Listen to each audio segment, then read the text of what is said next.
Hello, everybody, and welcome back to another episode of Strange Stories.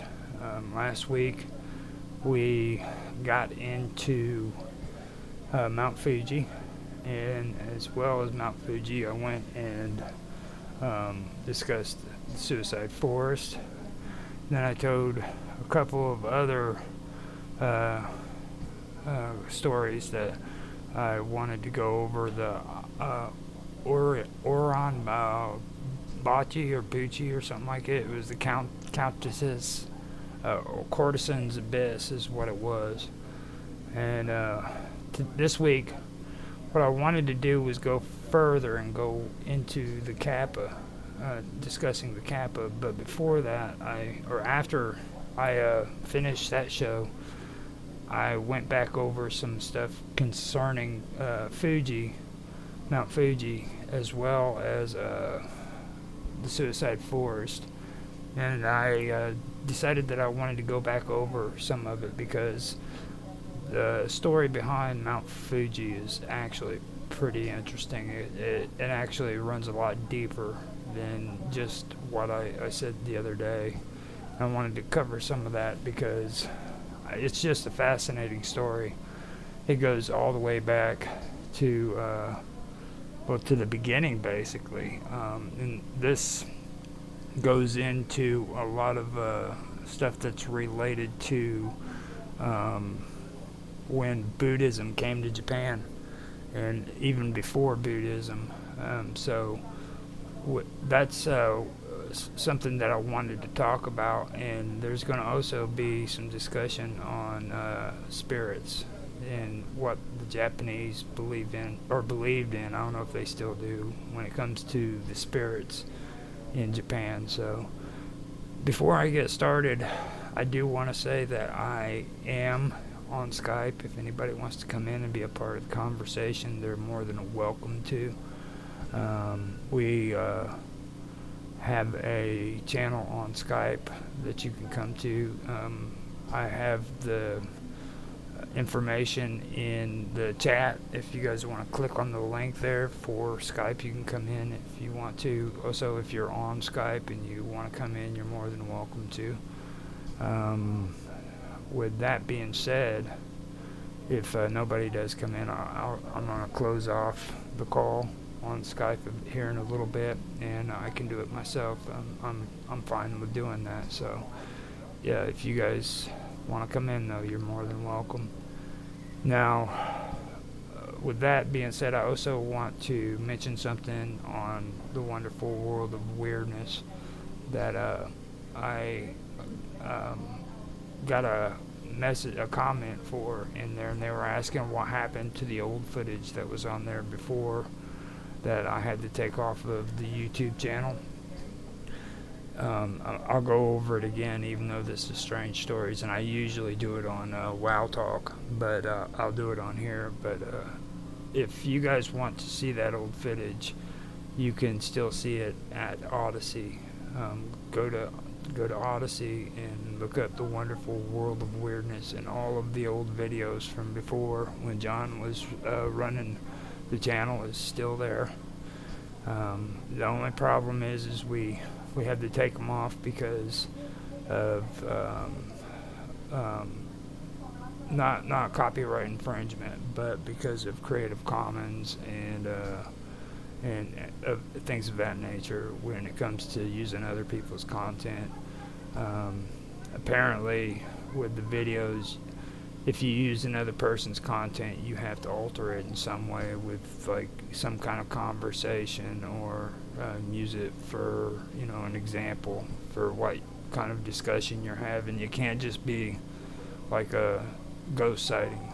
It has to have you talking on there before, or they can get in trouble for it. So the reason why I took all of that down was because we had a lot of it, and we were getting a lot of problems. We were having a lot of problems when it comes to YouTube. So that's one of the bad parts about it that I don't really enjoy talking about. But sometimes this happens in the comment sections where I have to leave a comment to them and let them know what happened, and I figured I would just share it again on the videos. That if you guys want to see the old ghost video sightings and the UFO sightings, they are still on Odyssey for anybody to view. Just go on there and type up The Wonderful World of Weirdness, and there they are. So with that being said, this is part 2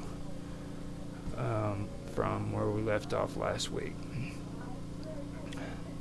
Long before Fujisan, known to the west as Mount Fuji, became an icon of Japan, it was considered a sacred entity by the ancient people. Legend has it that the mountain was born of divine fire erupting from the earth as a gift from the gods. It is said to connect the heavens and the earth, serving as a bridge for spirits to ascend and descend. The kami, which are spirits of Fujisan, were both revered and feared, embodying the mountain's unpredictable beauty and its devastating power. Fujisan was home to Konohana Sakuya Haim. I hope I said that right. The goddess of blossoms and the mountain itself. It symbolized both fertility and impermanence, embodying the delicate balance of life and death. Her story is one of devotion and tragedy. It is said that she descended to earth to marry a mortal prince, but when doubts about her fidelity arose, she immolated herself in a fiery ritual, proclaiming her innocence and giving birth to her children amidst the flames. This act tied her essence to Fujisan, where she became the guardian of its slopes and the arbiter of life cycles. Nestled at the base of Fujisan lies Okagara, the Sea of Trees. This dense forest is steeped in myth and mystery. According to folklore, the forest grew from the sorrow of those who sought refuge beneath the shadow of the sacred mountain. Over time, Okagara became a place where the living and the dead converged, a liminal space where the boundaries between worlds blurred. The forest's unnerving quietness is attributed to its volcanic soil, which absorbs sound and creates an eerie stillness. For centuries, Okagara has been associated with Yuri, which are restless spirits, particularly those of the lost and sorrowful. The most well-known spirits are said to be the Ubasud, elderly women abandoned in the forest during times of famine, and the Munbataki, souls with no familial ties to perform rites for their peace. Now, right here, I wanted to get into the Yuri.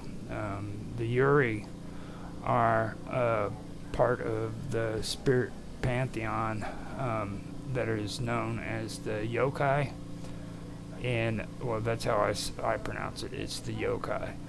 And I wanted to kind of explain what those are. Now, I was talking about the Kappa earlier, and the Kappa are a part of the yokai as well. But as well as them, so are the Yuri. And before I go any further, I wanted to explain what they are. Now, the Yuri are ghosts of people who died with unresolved emotions, or they died from violent deaths. They're often depicted like in white funeral garments with beheveled hair, like all messed up hair, okay? And the Yuri haunt specific places or people, and they're driven usually by revenge, sorrow, or attachment. They're always attached to something. Yurei are central to Japanese ghost stories, and they also have inspired a lot of cultural events like the Oban, where spirits are honored. So with that being said, I'll go further with it. But see, the Yurei are something that I thought would be important to kind of point out, because this goes into another story that I wanted to add to this, which I am going to add to it. The elderly women that I just mentioned that were abandoned is related to another mountain that's going to come up after this. I've been doing some research on this, and I found out that it's not just Mount Fuji and the Suicide Forest. This is linked to other areas in the Japan. I found one mountain so far that is like the stories of the Suicide Forest, but it's another mountain completely, and it involves the elderly and everything. So after I'm done with Fuji, I'm going to move on to that mountain and go into that, because that one's just as interesting. So Fujisan's presence looms large over Ukugahara, both physically and spiritually. The mountain is seen as a sacred place where the kami, I always have a hard time saying, kami reside, while Ukugahara is often perceived as a space where human suffering manifests. Now, this dichotomy creates a powerful dynamic. The majesty of Fujisan as a source of life and inspiration contrasts sharply with the despair associated with the forest. This kind of goes back to what I was talking about in the last episode too. The cave systems that are below the Suicide Forest that come from these volcanic veins of the mountain are pretty interesting. You have one that is actually a cave of wind, another one that is supposed to be a cave of ice.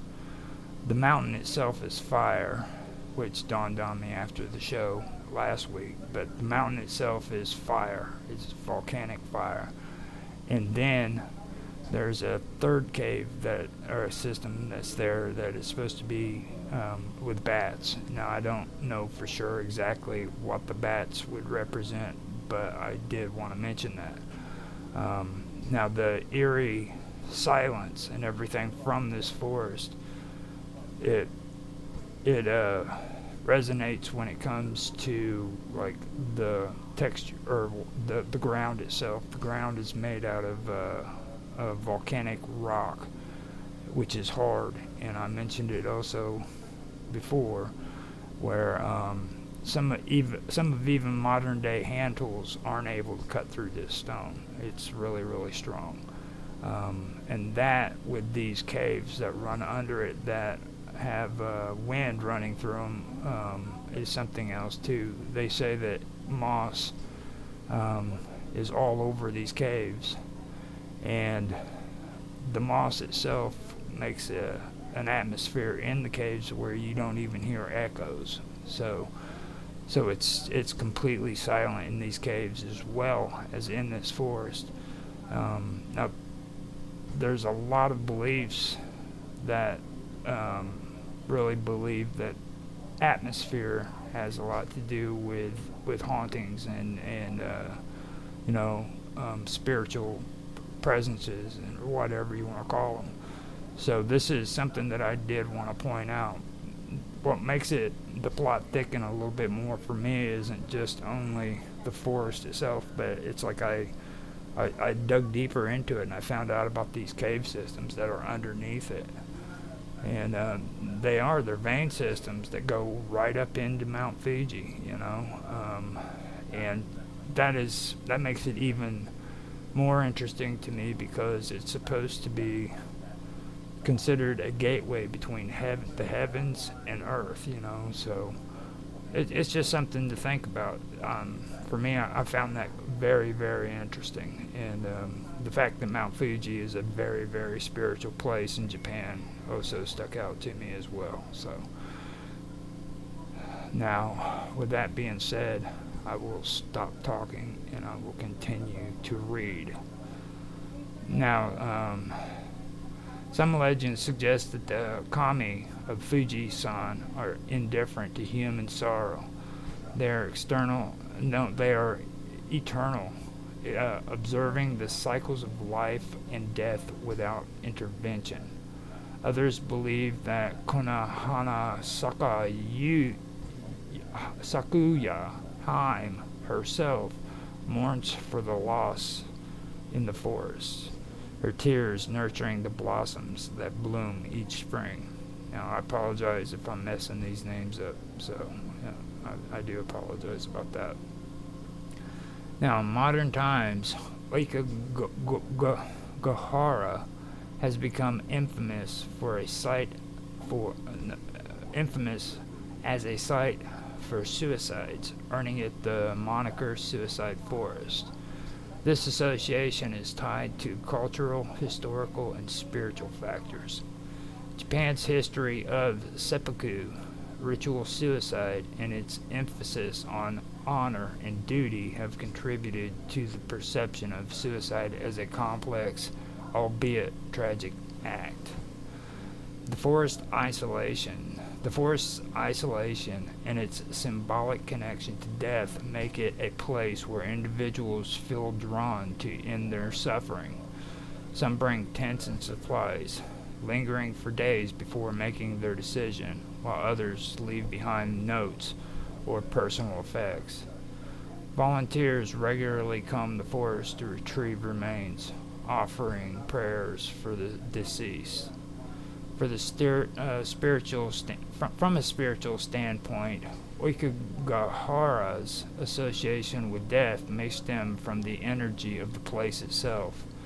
Some believe the volcanic soil imbued with the power of Fujisan's eruptions retain a residual energy that amplifies emotions. Others attribute the forest's somber reputation to the accumulation of yurei, whose unresolved pain lingers in the dense woods. Now, this is where I wanted to actually stop and talk about the yurei, or the yokai, and I wanted to kind of go through some of these yokais so that you kind of get an idea of what they are. I've actually pulled up a list of them. Now, I was talking about the yurei, and I'm going to tell you some of the other ones that are involved. Now, these are yokai. Now, you have the tenju. Now, the tenjus are bird-like yokai with human and avian features. They often have long noses, red faces, and carry fans made of feathers or leaves. Now, tengu are known as both protectors and tricksters. In some tales, they teach mortals martial arts or guard sacred forests. In others, they mislead travelers or cause chaos.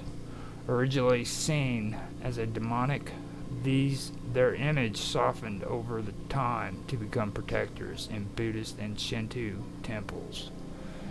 And Shinto is the original Japanese belief system before Buddhism came along, and then when Buddhism came along, they merged together. And the weird part about that is there was a little bit of restraint. You know, people did have their issues with the Buddhist ways, but there was no conflict. It just they kind of merged together, you know what I mean? So that's one thing that I did want to point out. We had a pretty good conversation on my other stream last night called Mind's Roundtable Weekend event, and that was one thing that we did discuss.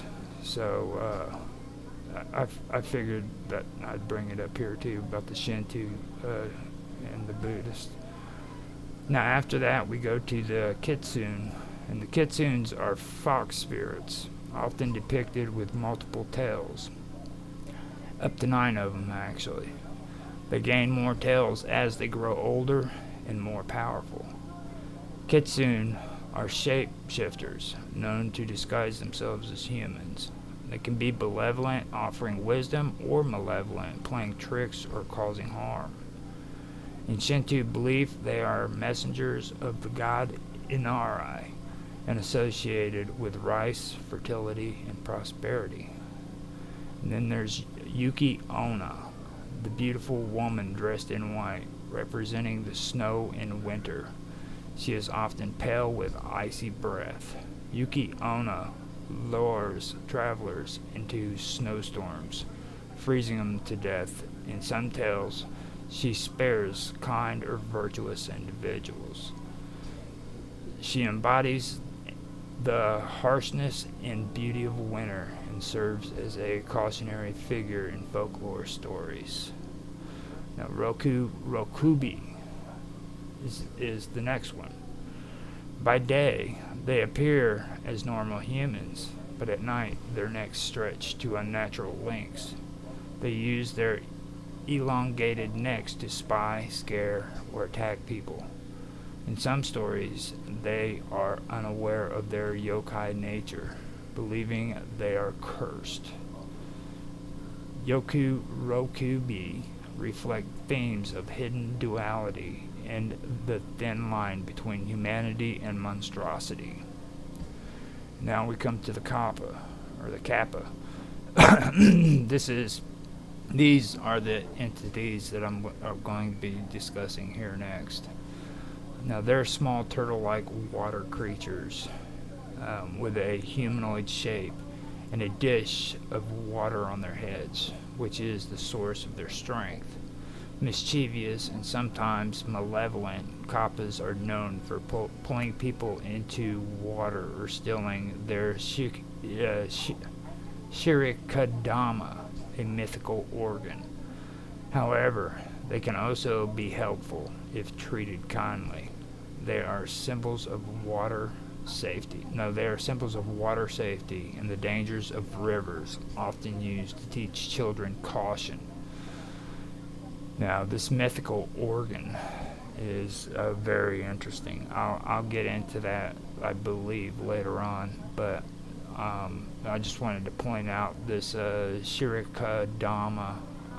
That's an interesting story. So now we come to the Napara Bo, a faceless humanoid yokai that looks like a normal person until their face vanishes. Napara Bo scare humans by revealing their black faces. They are generally harmless and enjoy causing fear. They represent the fear of losing individuality and identity. Then you have Jarogumo, a spider yokai that can transform into a beautiful woman. Jarogumo lures men into their web by appearing as an enchanted woman only to trap and devour them. She is a symbol of dangerous seduction and deceit. Then you have the Onai, large, fearsome ogres or demons with horns, sharp teeth, and red, blue, or green skin.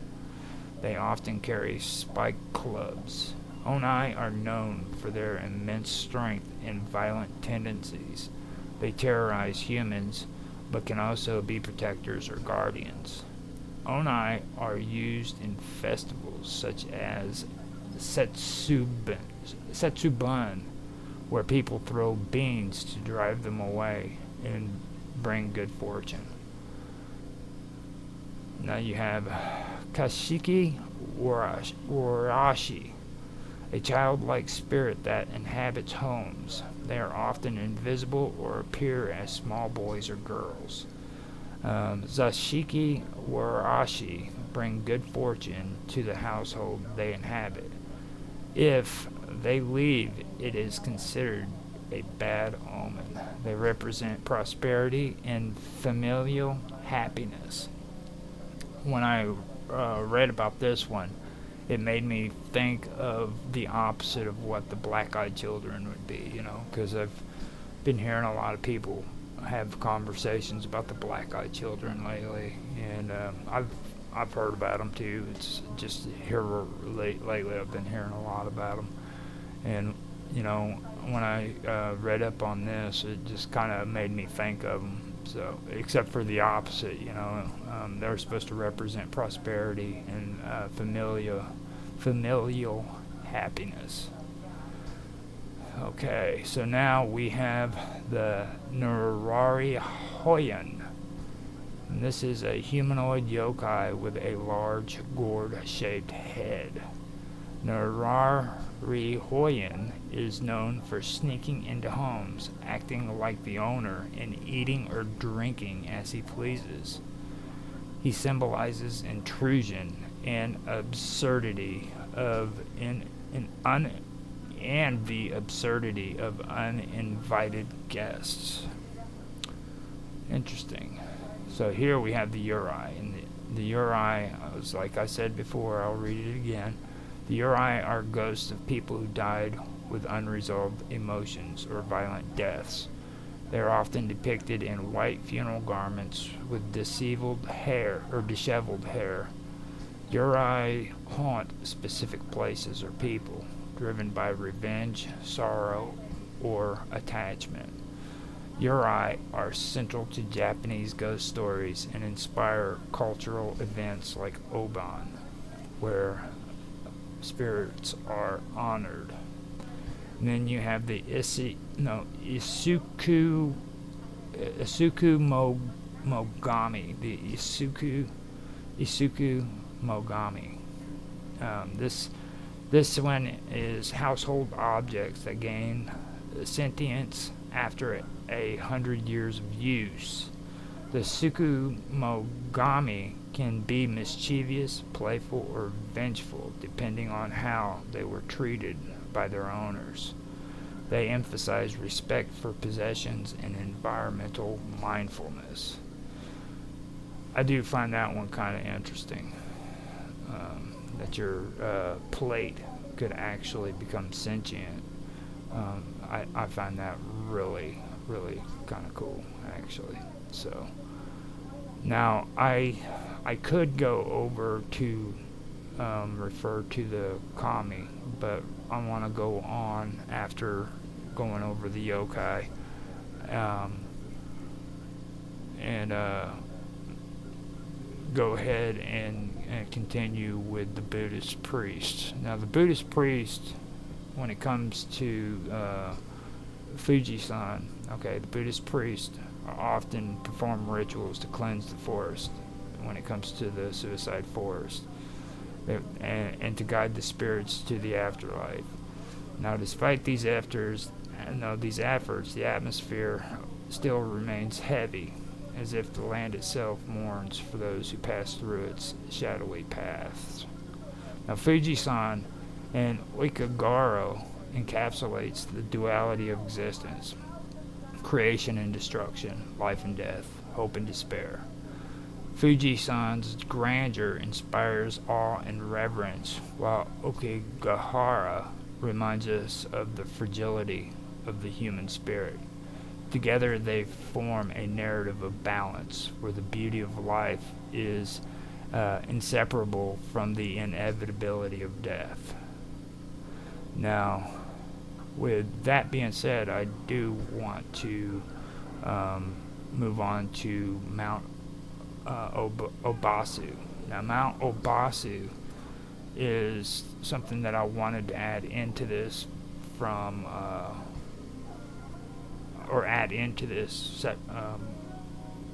instead of going the way I was wanting to do it last week. This is a very, very interesting mountain. Just as interesting, if not more interesting than Mount Fuji, to be honest with you. And I just wanted to kind of go over this one and let you guys hear about it. So, Mount Obasuchi, located in Nagano Prefecture, Japan, is steeped in legend and sorrowful tales of abandonment. Its name, translated to the mountain where the elderly are abandoned, is derived from the Abasut legend. a folklore narrative where families supposedly left their aging relatives to die in the wilderness during times of famine or hardship. Beyond its folklore significance, Mount Ubasut has become a focal point for eerie stories of hauntings, spectral sightings, and unexpected phenomena. The stories weave together historical anguish and supernatural lore, creating a chilling tapestry of the mountain's past and present. The Ubasu legend provides the foundation for Mount Ubasut's haunting reputation. The tale speaks of elderly individuals who were carried to the mountain by their families and left to die either out of desperation or as an act of self-sacrifice. Though historians argue that Ubasut was likely a symbolic tale rather than a widespread practice, the narrative encapsulates the human fear of abandonment and the weight of moral dilemmas during the times of extreme poverty. Now, when I hear that, that makes me want to say something that I said the other night with a couple of other people. But when I hear that, I have this I have this belief that Japan is in like this this huge state of denial where they want to deny that certain things took place in their past, and you see that too when it comes to things like in Canada. Canada does that with the skinwalkers when they talk about the Wendigo, okay, not the skinwalkers, but the Wendigo. The Wendigo's story rotates around human cannibalism, and they say the same thing. They say that this is some kind of metaphorical lesson to teach the people that this is bad, and they want to leave out the fact that in a lot of myths and a lot of folklores and a lot of religions, whatever you want to call it, there's a bit of truth to it, you know what I mean? So for me, in my thoughts, when it comes to like the Wendigo, at some point in the past, cannibalism had to have been a problem in order for them to even think of making up stories about the Wendigo in order to prevent people from committing cannibalism. Somebody had to have been participating in the act of cannibalism. And that's a good example for what I believe here, people just don't come out and say, you know what, we need to teach our people a lesson about respecting their elders and not abandoning them on a mountain. People just don't do that.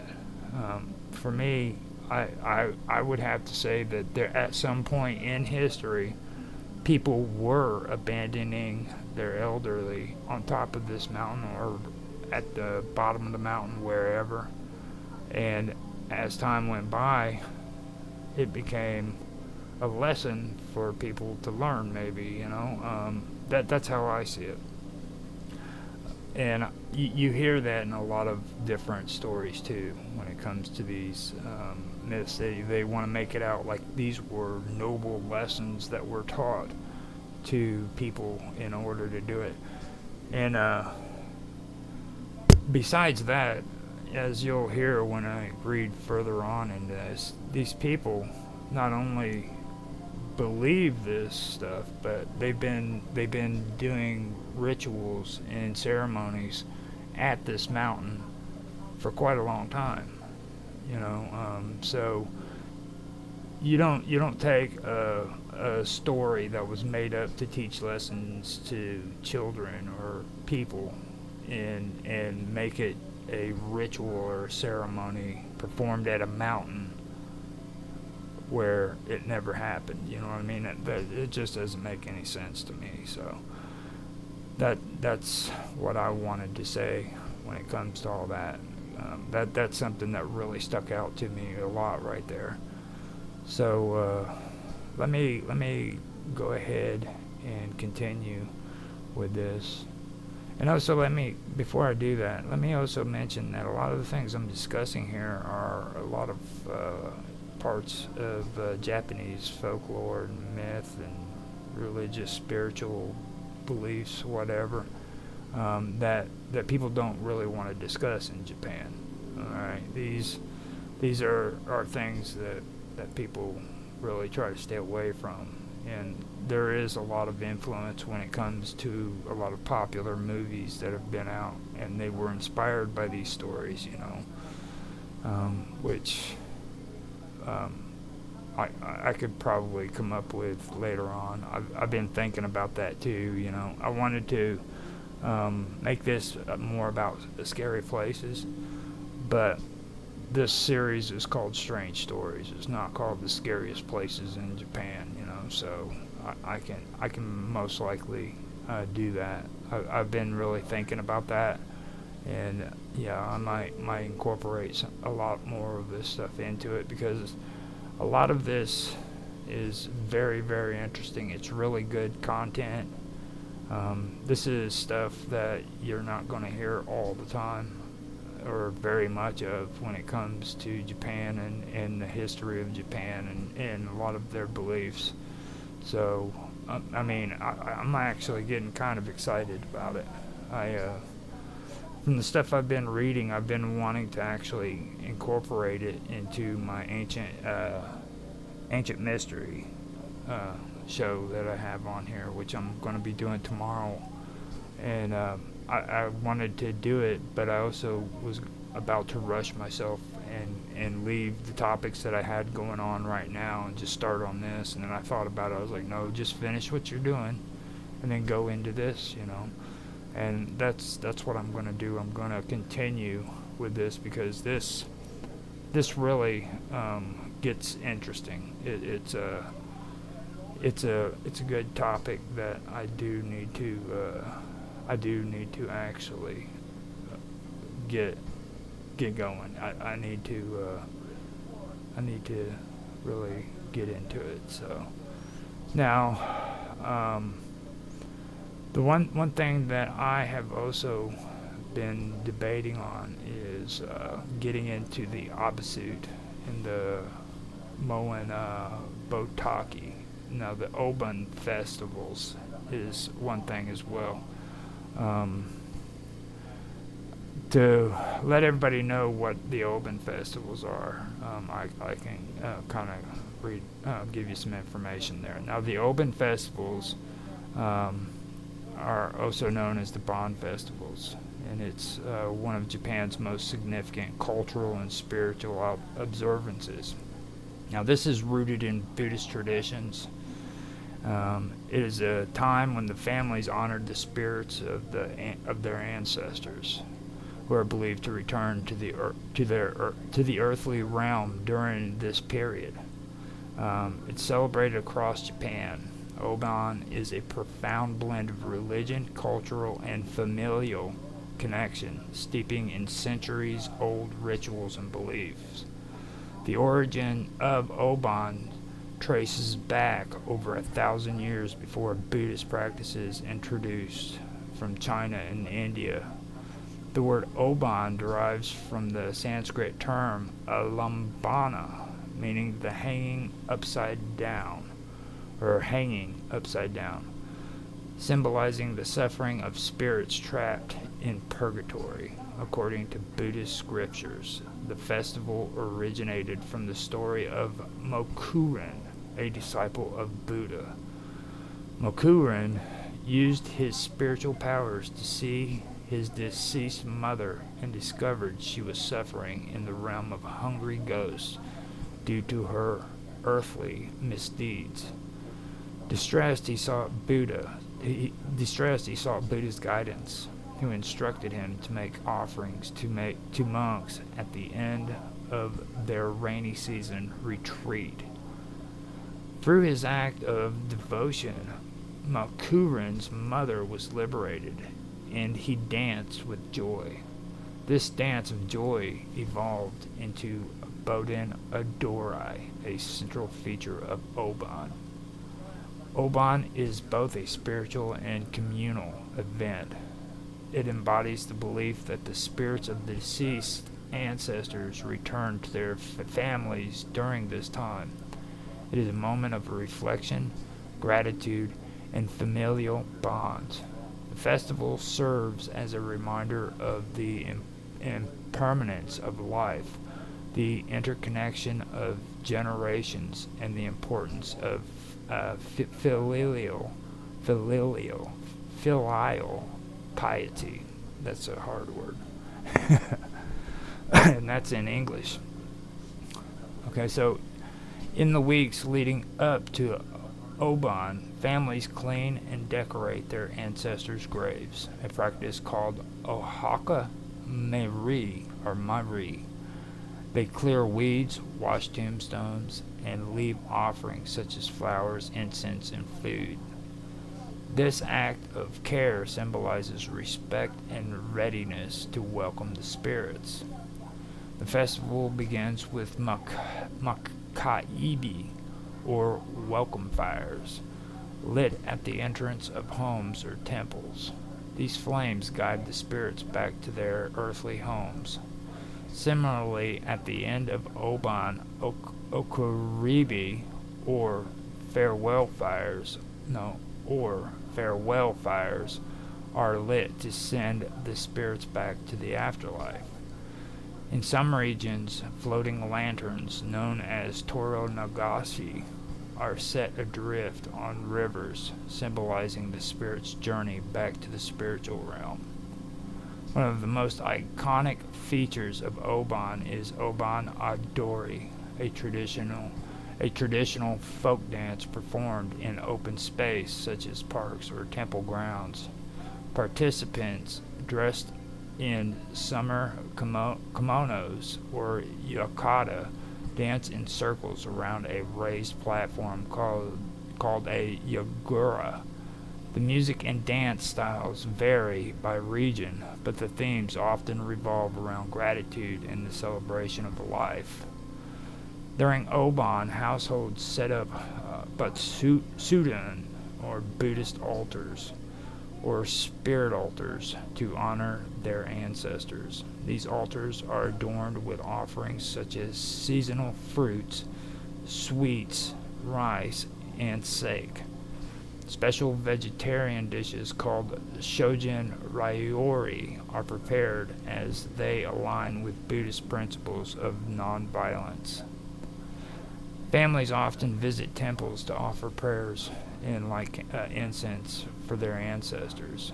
Monks may chant sutras and aid the spirit's peaceful return to the afterlife. Japan's diverse regions have their unique interpretation of Oban, each adding its local flavor to the festival. In Kyoto, Oban culminates with the Daimonji Gonzen Okuribi, a breathtaking event where giant bonfires in the shape of kanji characters are lit on mountains surrounding the city. These fires guide spirits back to the afterlife. Tokushima Prefecture is famous for its Awa Adori, a vibrant and energetic dance performed during Oban. Thousands of dancers in colorful costumes parade through the streets, accompanied by traditional instruments. In Nagasaki, families create elaborate floats resembling ships to carry their ancestors' spirits back to the afterlife. The event is accompanied by fireworks and festive music. In Okinawa, Oban is celebrated with the Aisa dance, a dynamic performance featuring taiko drums and colorful costumes. This dance is believed to entertain and send off the spirits. Oban is deeply tied to Japan's supernatural landscape. The belief in ancestral spirits and their intersection and their interaction with the living is a cornerstone of the festival. It reflects Japan's syncretic religious practices, blending Shinto, Buddhism, and folk traditions. And I want to bring it up too that when I say syncretic during this topic, I'm talking about the blending of religions, folklore, folk, spiritual practices. All of that gets blended in together, like the Shinto and the Buddhist blended in together in Japan. So you have a blend of both of them. So I do want to cover that and say that. Now, in Shinto, spirits, which are kami, are omnipresent, residing in nature, objects, and ancestors. Buddhism complements this belief by offering rituals to aid spirits in achieving enlightenment. Now, I believe I did cover the kami, didn't I? Yeah. Now, I can go over that here in a little bit, but here, let me go ahead and finish this up, and I can go ahead and go over the kami and let you guys hear that. Now, during Oban, the boundary between the living and the dead is believed to be thin, allowing spirits to return. This aligns with the concept of yurei, or ghost, in Japan folklore. Now, I've already discussed the yurei, right? And the yurei are often depicted in white funeral attire, symbolizing their connection to the spiritual world.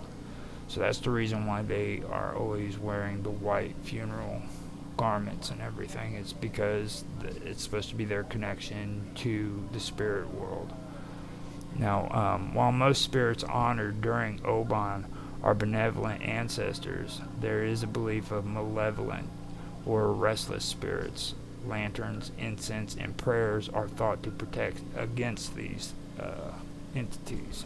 And this is where you start getting into the darker aspects of it, which I kind of, if you haven't noticed with some of the posts I made, I kind of get into reading about the darker aspects of a lot of these spiritual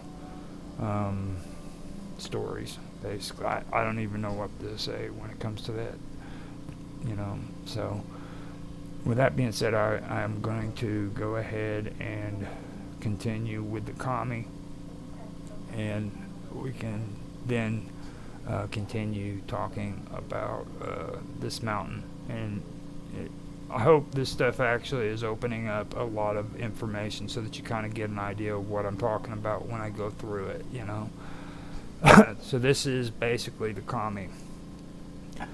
Now, kami are central to Shinto, the indigenous religion of Japan. They are spiritual beings or deities that inhabit the natural world, human creations, and even abstract concepts. Kami embody the essence of phenomena, making them both immanent and transcendent in Japanese culture. The term kami does not directly translate to God in the Western sense. Instead, it refers to a wide range of sacred beings or forces. The word kami can be translated, or kami can be translated as divine being or spirit.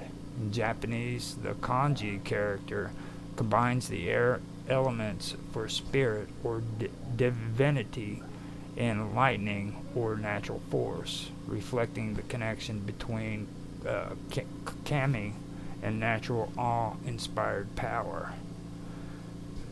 Kami can be natural spirits representing mountains, rivers, trees, and other natural features. Ancestral spirits honored deceased ancestors. Deified heroes, revered historical figures who have achieved divine status.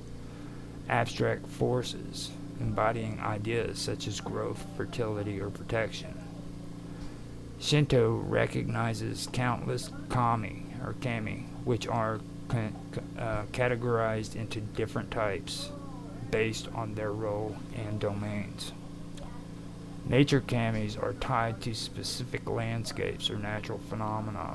Examples include Amaterasu Imakami, the sun goddess, one of the central kami in Shinto. Then you have Fuji-san, which is what we just went over, which is Mount Fuji and is considered a sacred site embodying its own kami. Now, Mitsuhanami, a kami associated with water sources. Now, after that, you have ancestral kami. Ancestral spirits are often venerated as protectors or of families or communities. Many households have altars where offerings are made to these spirits. Here we go with the Ujigami.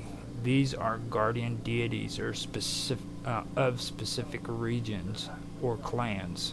Local shrines often honor the Ujigami who watch over the community. These kami represents intangible concepts such as Hachiman, the kami of war and the protector of Japan. Then you have Ibisu, the kami of prosperity and fishermen. Shinto does not have a strict dogma or scriptures. Instead, its practices and beliefs are centered on maintaining harmony between humans, nature, and the kami, or a kami. I just have a hard time with calling it kami, like communist, kami. But anyhow, the kami are not omnipotent or eternal. They are believed to influence human lives, and rituals are performed to honor and appease them. Their presence is invoked during significant life events, such as births, weddings, and harvest festivals. Shinto views the natural world as sacred, with kami inhabiting rocks, waterfalls, and forests. Shrines are often located in natural settings to facilitate this connection. Kami are not inherently good or evil. Instead, they respond to human action, maintaining purity and harmony as essential. Maintaining purity and harmony is essential to staying in favor with the kami. Shrines are sacred spaces dedicated to kami. Visitors cleanse themselves at a purification fountain, offering prayers and make offerings such as coins, sake, and rice. Matsuri are celebrations held to honor the kami. This event often involves processions, dances, and communal feasts. Examples include Gaian Matsuri, celebrating the kami of Yasaka, celebrating the kami of Yasaka Shrine in Kyoto. Kanda Matsuri, a major festival in Tokyo honoring the kami of Kanda Shrine. Offerings and rituals are performed to ensure the kami's favor. Rituals may involve prayers, chants, and symbolic gestures, often conducted by Shinto priests. Shinto mythology, recorded in texts like the Kanjiki and Nihon Shoki, describes the origins of the kami and their interaction with humans. The creation myth features Izanagi, and Izanami, the primordial kami who gave birth to the Japanese islands and other deities. Their stories introduce themes of life, death, and purification. Amaterasu, the sun goddess, is considered the ancestor of Japan's imperial family. Her myth underscores the divine origin of the emperor's authority. Susanoo, the kami of storms and the brother of Amaterasu is known for his chaotic nature. His battle with other kami highlights the balance between order and chaos. So that takes us back to where we need to be again. I wanted to read that stuff to kind of give you guys a background of everything that's being discussed here, you know what I mean? Now, I did want to go over those topics for that reason. Now, we have the Oban, but here we also get into the Abasut and other rituals that pertain to that. Now, the Abasut and the Matabasut is Japanese folklore, and now, Japanese folklore is rich with stories that reflect the complexities of human emotions, cultural practices, and moral dilemmas. Now, two significant and haunting elements of this tradition are the tales of Ubasut and Munbatoki, each embodying themes of abandonment, despair, and the spiritual consequences of social hardships. Ubasut, meaning abandoning an old woman, is a term rooted in one of Japan's darker folklore traditions. The tale describes a practice in which elderly individuals, often women, were taken to remote mountain locations and left to die. These stories typically arose during times of famine and extreme hardship, when resources were scarce and families could not afford to care for all their members. In its most famous version, the elderly were left on Mount Abasut, often referred to as Nagano Prefecture, or other remote areas, to die of exposure or starvation. The name of the mountain, Obasut Yama, translates to the mountain where the elderly are abandoned, cementing the tale's place in Japan's cultural consciousness. The origins of the Ubasut stories are ambiguous. While there is little concrete evidence to suggest that this practice was widespread, the tale likely emerged as a symbolic narrative reflecting societal fears and ethical dilemmas during the time of extreme poverty. And right there, that's where I come up with, like,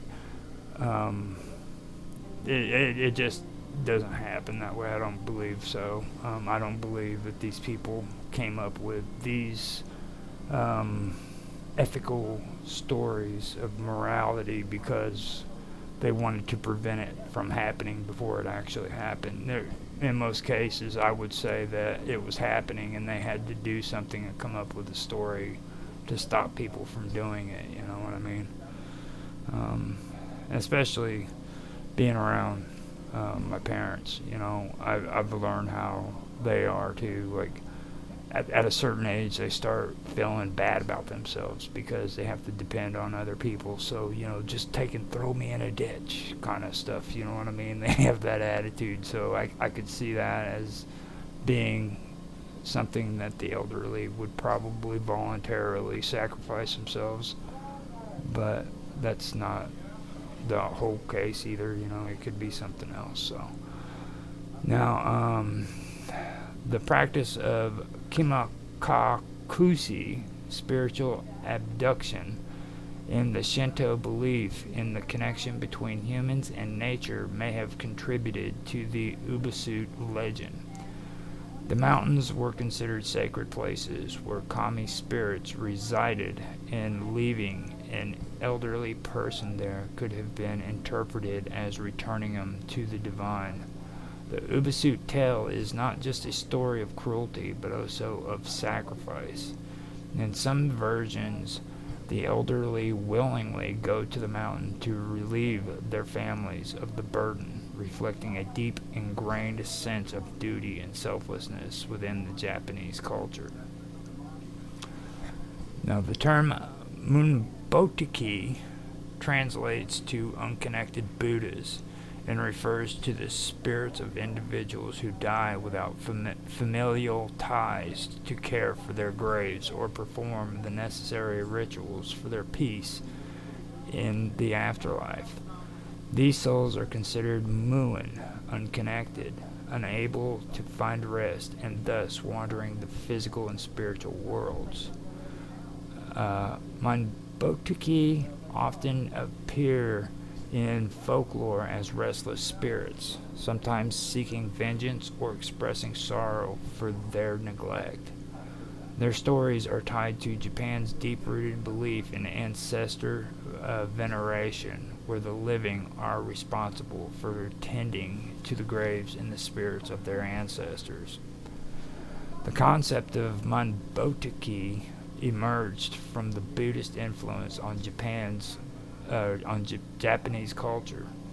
Buddhism emphasizes the importance of funeral rites and prayers to ensure the peaceful transition of the soul into the next life.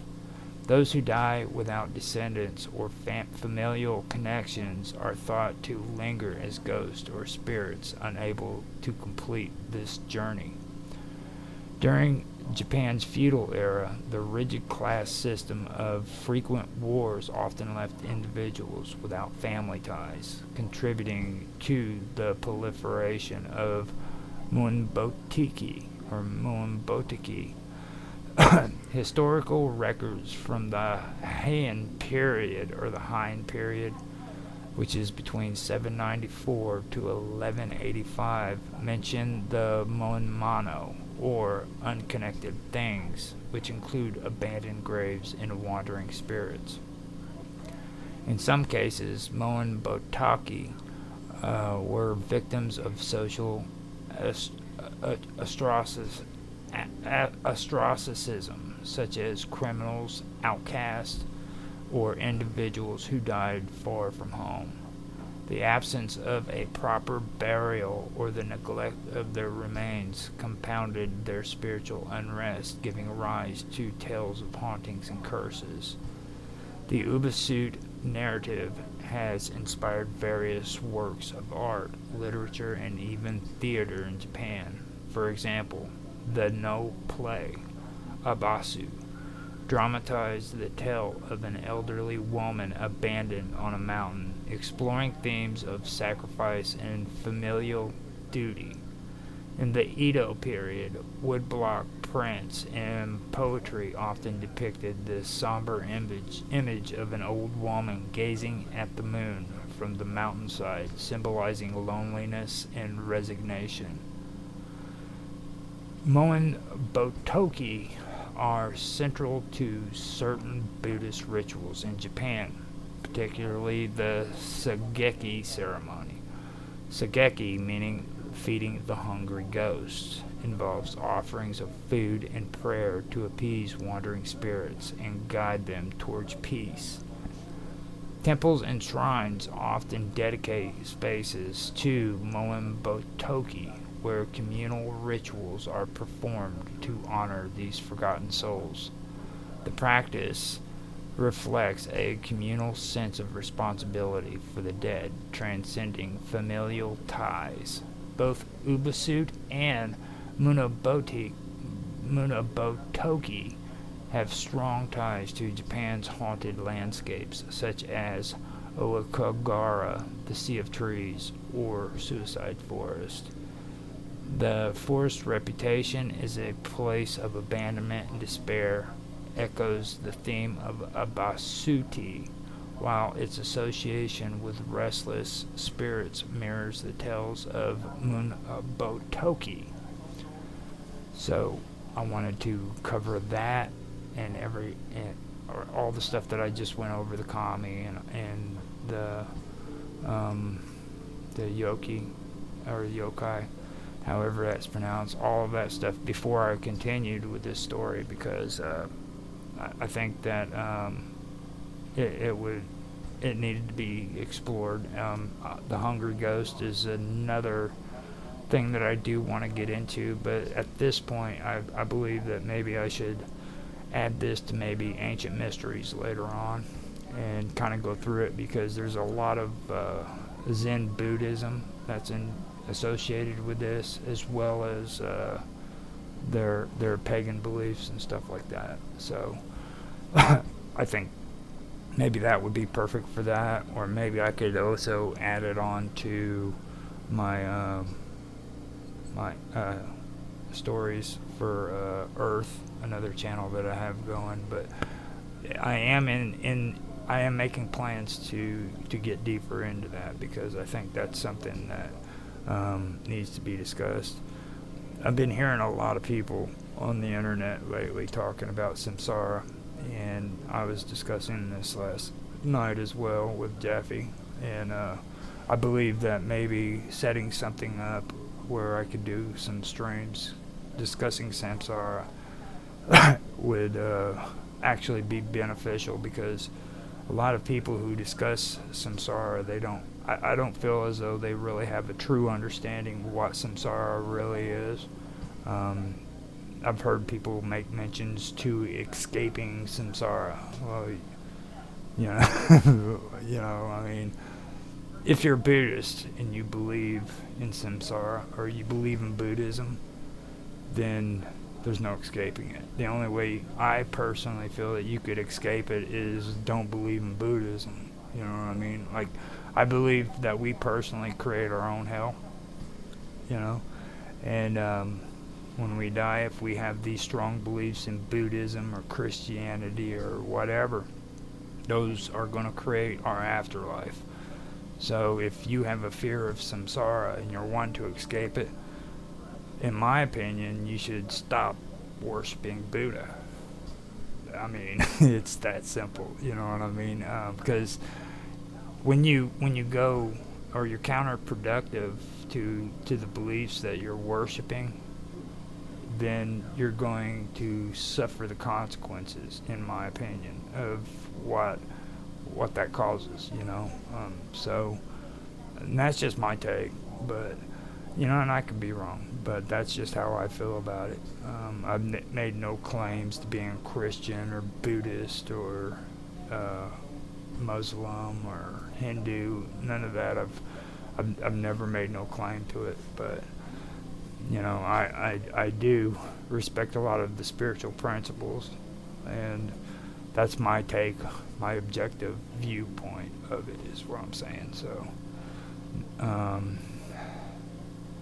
now, with that being said, I'm going to get on with this mountain. Now, according to local lore, the spirits of those abandoned at the mountain never found peace. Their anguish is said to linger, permeating the air and the land itself. Visitors of the mountains have reported strange phenomena, such as disembodied voices, cold drafts, and ghostly apparitions. These apparitions are often attributed to the restless spirits of the abandoned elderly, forever seeking solace in the afterlife. Well, Abatsu itself remains a debated practice. The tale of Mount Abatsu's hauntings have persisted for centuries. Local oral historians recount numerous encounters with the supernatural, often passed down through generations. One of the most enduring stories is that of a ghostly elderly woman who is said to wander the mountain paths. Clad in a tattered kimono, she appears to hikers and travelers, asking for water or food. Those who attempt to help her report feeling an overwhelming sense of sorrow, only to find her gone moments later. Locals believe this spirit is one of the many abandoned on the mountain, eternally reliving her final moments. Hikers on Mount Abatsu often speak of hearing whispers carried by the wind, even when they are alone. These whispers, described as faint and indistinct, are said to resemble pleas for forgiveness or cries of despair. Some visitors claim the voices grow louder and deeper, when one ventures into the forest areas of the mountain, creating an unsettling sense of being watched. In recent decades, Mount Abasut has become a site of interest for paranormal investigators and thrill seekers. Modern accounts of hauntings suggest that the mountain's spiritual energy remains potent, with numerous individuals reporting eerie encounters. One particularly chilling phenomena is the appearance of a ghostly lantern, often seen floating along the mountain trails at night. Witnesses describe it as a faint, flickering light that moves with an unnatural rhythm. Those who follow the lantern report feeling disoriented, often losing their way and finding themselves in unfamiliar parts of the mountain. Some speculate that the lantern is carried by a spirit leading the living astray as a form of vengeance or as a cry for attention. Another widely reported phenomena is the sighting of a phantom procession. Visitors have described seeing a line of shadowy figures slowly making their way up the mountain, carrying what appears to be bundles of baskets. These figures vanish upon approach, leaving no trace behind. The procession is believed to symbolize the families who once carried their elderly relatives to the mountain, replaying the sorrowful act of perpetuity.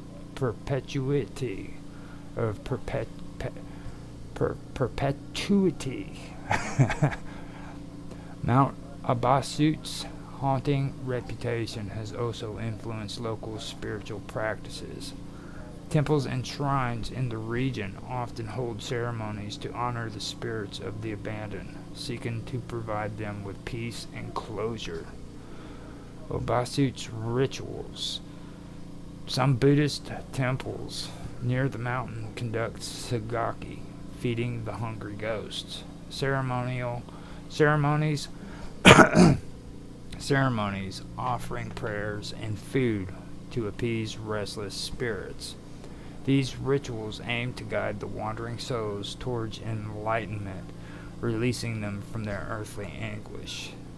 In Shinto tradition, offerings are made to the kami, the spirits of the mountain, acknowledging their presence and seeking their protection. These practices reflect the belief that Mount Abasut is a liminal space where the boundary between the living and the dead is thin.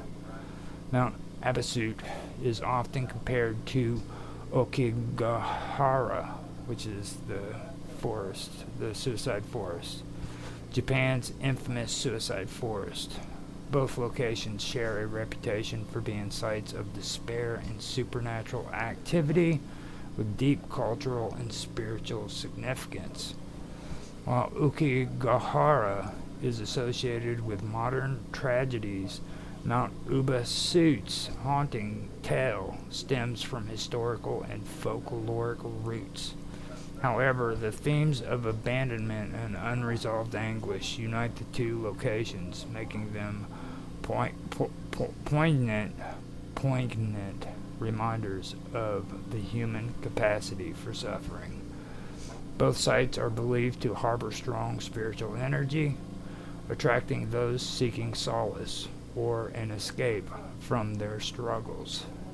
This energy is said to amplify paranormal activity, drawing visitors with an interest in the supernatural. Today, Mount Abasut attracts visitors not only for its haunting reputation, but also for its breathtaking views and cultural significance. Pilgrims and tourists alike leave offerings at the mountain, paying their respect to the spirits and acknowledging the mountain's storied history. Now, I did not realize how much information I had there, so let me look at the COPPA and see how much information that I have there. yeah. So what I can do is I can come back later and I can go through the kappa and get that going, because that kind of that the kappa doesn't really fit in with the story here. I'm also wanting to go over the Kayataki tunnel later on, which I can go over, but the kappa really doesn't fit in with a lot of the stuff that I've covered tonight, so I don't really want to end this with talking about really good content and then ending it with the kappa spirits, because they aren't really deep into a lot of this information that I've given. So this would probably be the best time for me to end this, because it would be the perfect time to end the stream, and then I can come back and do that on a different stream, and it would make it sound a lot better. So with that being said, I hope you guys did enjoy. I will check the stream to see if anybody has made any comments, which usually nobody does, but I still like to go through and say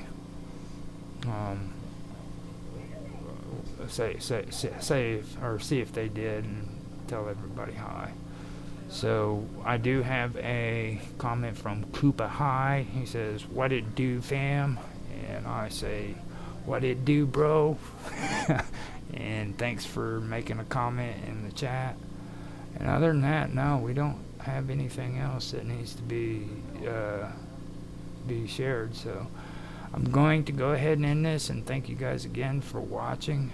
If you have any comments, make some comments in the comment section. I really love to have conversations about this stuff, so I'd appreciate it if you did it.